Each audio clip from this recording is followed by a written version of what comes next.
Chapter 30. On Parole.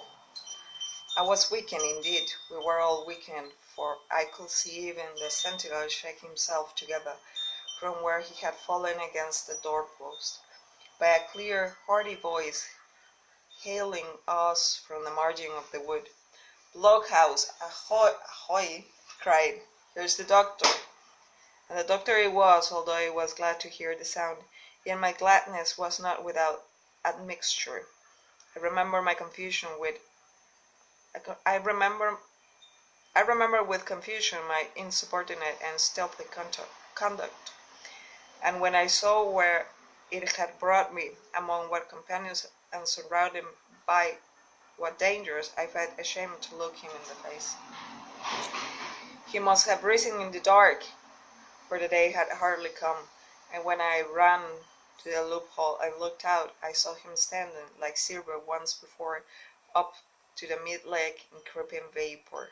"You, doctor, upon the morning to you, sir," cried Silver, broad awake and beaming with good nature in a moment. "Bright and early, to be sure, and it's the early bird, as the saying goes, that gets the rations. George, shake up your timbers, son, and help Dr. Livesey over the ship's side. All a doing well, your patient was, all well and merry."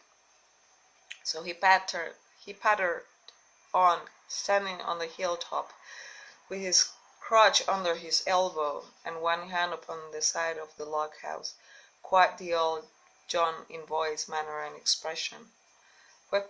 "We have quite a surprise for you too, sir," he continued. "We've a little stranger here, and no boarder and lodge, sir, and looking fit and taut as a fiddle, slept like a supercargo. He did ride alongside of John stem to stem we was, all night. Dr. Livesey was across the stockade, and pretty near the cook, and I could hear the alteration in his voice as he said, 'Not Jim.' 'The very same Jim as ever was,' says Silver. The doctor stopped outright, although he did not speak, and it was some seconds before he seemed able to move on. 'Well, well,' he said, 'alas, duty first and pleasure afterwards, as you might have said yourself, Silver. Let us overhaul those patients of yours.' A moment afterward he had entered the blockhouse, and with one grim nod to me proceeded with his work among the sick. He seemed under no apprehension, though he must have known that his life among these treacherous demons depended on a hair, and he rattled on his patience as if he were paying an ordinary professional visit in a quiet English family.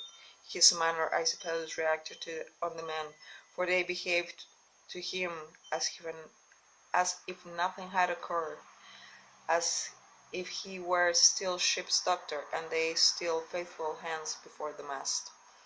"You're doing well, my friend," he said to the fellow with the bandaged head, "and if ever any person had a close shave, it was you. Your head must be as hard as iron. Well, George, how goes it?"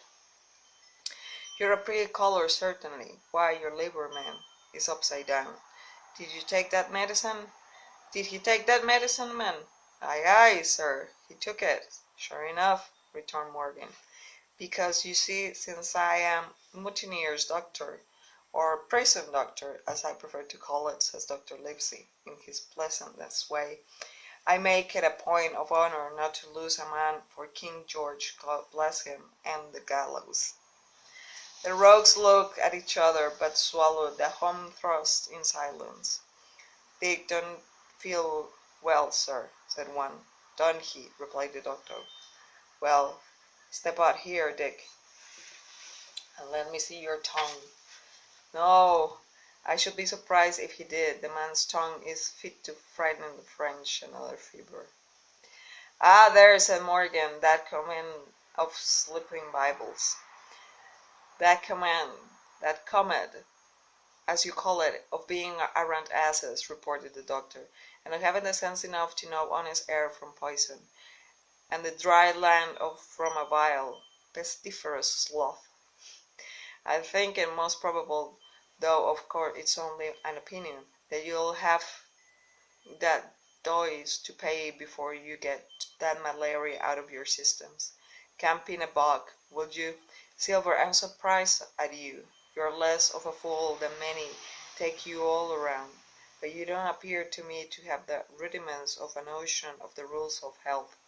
Well, he added, after he had dosed them round, and they had taken his prescriptions, with really laughable humility, more like charity school children than bloody guilty mutineers and pirates. Well, that's done for today, and now I shall wish to have a talk with that boy, please. And he nodded his head in my direction carelessly. George Mary was at the door, spitting and spluttering over some bad-tasting medicine, but at the first word of the doctor's proposal he swung round with a deep flush and cried "No," and swore. Silver struck the barrel with his open hand. "Silence!" he roared, and looked about him positively like a lion. "Doctor," he went on, in his usual tones, "I was a-thinking of that, knowing as how you had a fancy for the boy. We're all humbly grateful for your kindness, and as you see puts faith in you, and takes the drugs down like much grog, and I take it I found a way as'll suit all. Hawkins will give me your word of honor as a young gentleman, for a young gentleman you are, although poor born, your word of honor not to slip your cable." I readily gave the pledge required. "Then, doctor," said Silver, "just step outside of that stockade, and once you're there I'll bring the boy down on the inside, and I reckon you can yarn through the spars. Good day to you, sir, and all your duties to the squire and the Captain Smollett." The explosion of disapproval, which nothing but silver-black looks had restrained, broke out immediately the doctor had left the house. Silver was roundly accused of playing double, of trying to make a separate peace for himself, of sacrificing the interests of his accomplices and victims, and, in one word, of the identical, exact thing that he was doing.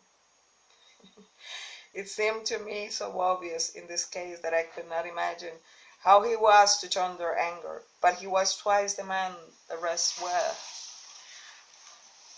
and his last night victory had given him a huge preponderance on their minds. He called them all fools and dolts you can imagine, said it was necessary I should talk to the doctor, fluttered the chart in their faces, asked them if they could afford to break the treaty the very day they were bound a treasure hunting. "No, by thunder," he cried, "it's us must break the treaty when the time comes. Until then I'll gammon the doctor, if I have to ile his boots with brandy." And when he bade them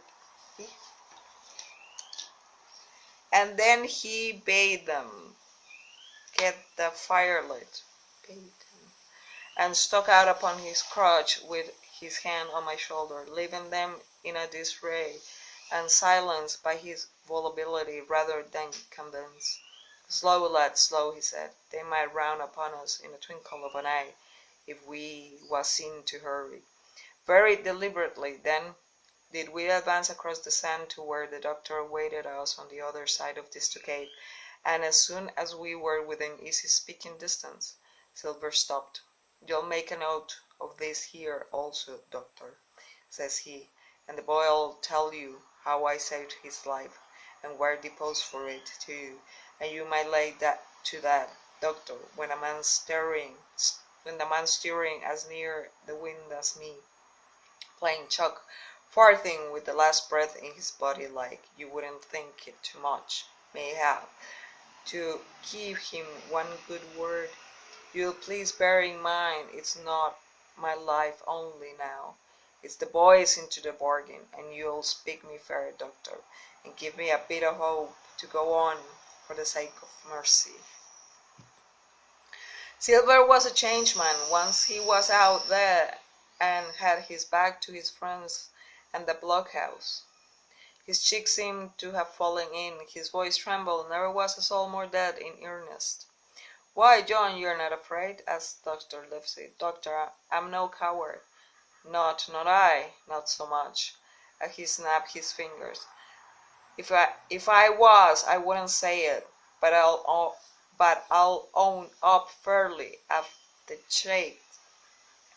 the shakes upon me for the gallows. For a good man and a true, I never seen a better man, and you'll not forget what I done good, not any more than you'll forget the bad, I know.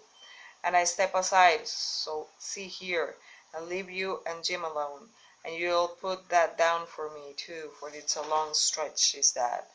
So saying, he stepped back a little way till he was out of earshot, and there sat down upon the tree stump and began to whistle, spinning round now and again upon his seat, so as to command the sight sometimes of me and the doctor, and sometimes of his unruly ruffians, as they went to and fro in the sand between the fire, which they were busy rekindling, and the house, from which they brought forth pork and bread to make the breakfast.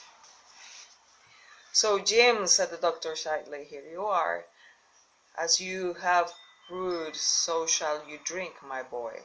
Heaven knows I cannot find in my heart to blame you, but this much I will say, be it kind or unkind, when Captain Smollett was well you dare not have gone off, and when he was ill and couldn't help it, by George, it was downright cowardly."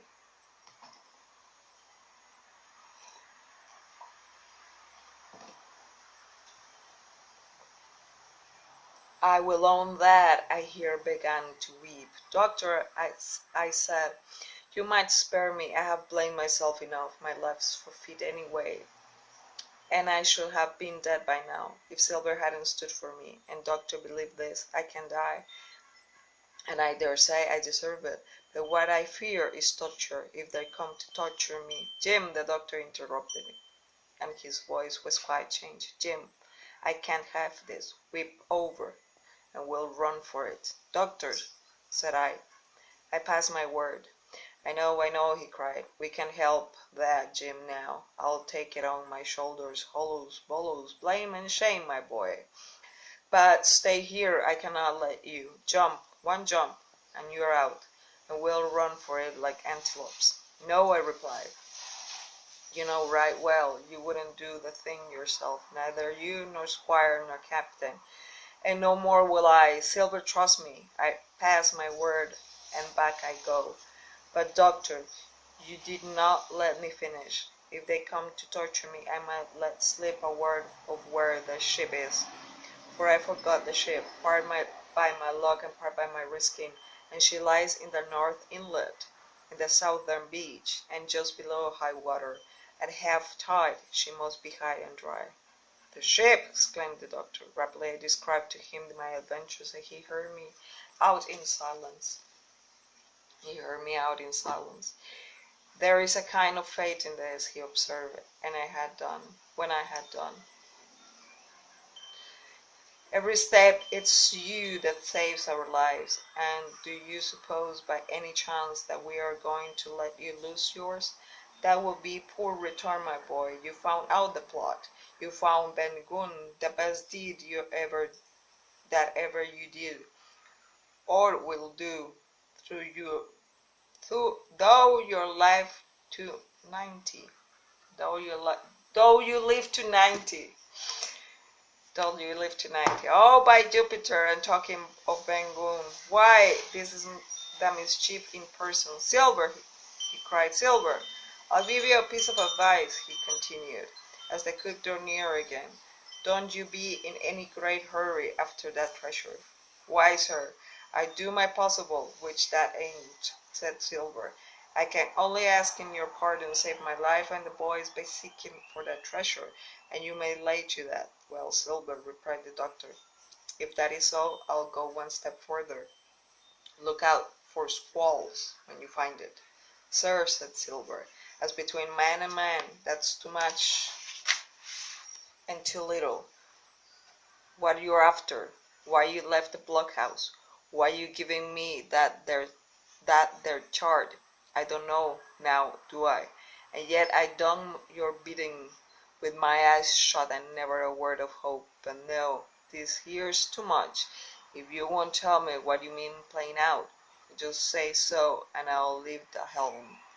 No, said the doctor musingly. I've no right to say more. It's not my secret, you see, Silver. Or I give you my word, I'll tell it you. I'll tell it you.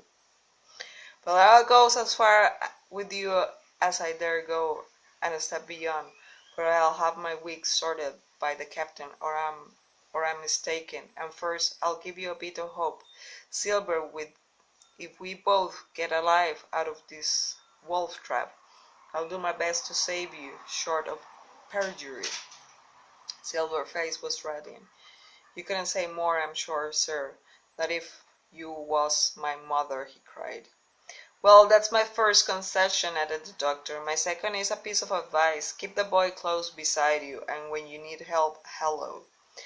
I am off to seek it for you, and that itself will show you if I speak at random. Goodbye, Jim. And Dr. Livesey shook hands with me through the stockade, nodded to Silver, and set off a brisk pace into the wood.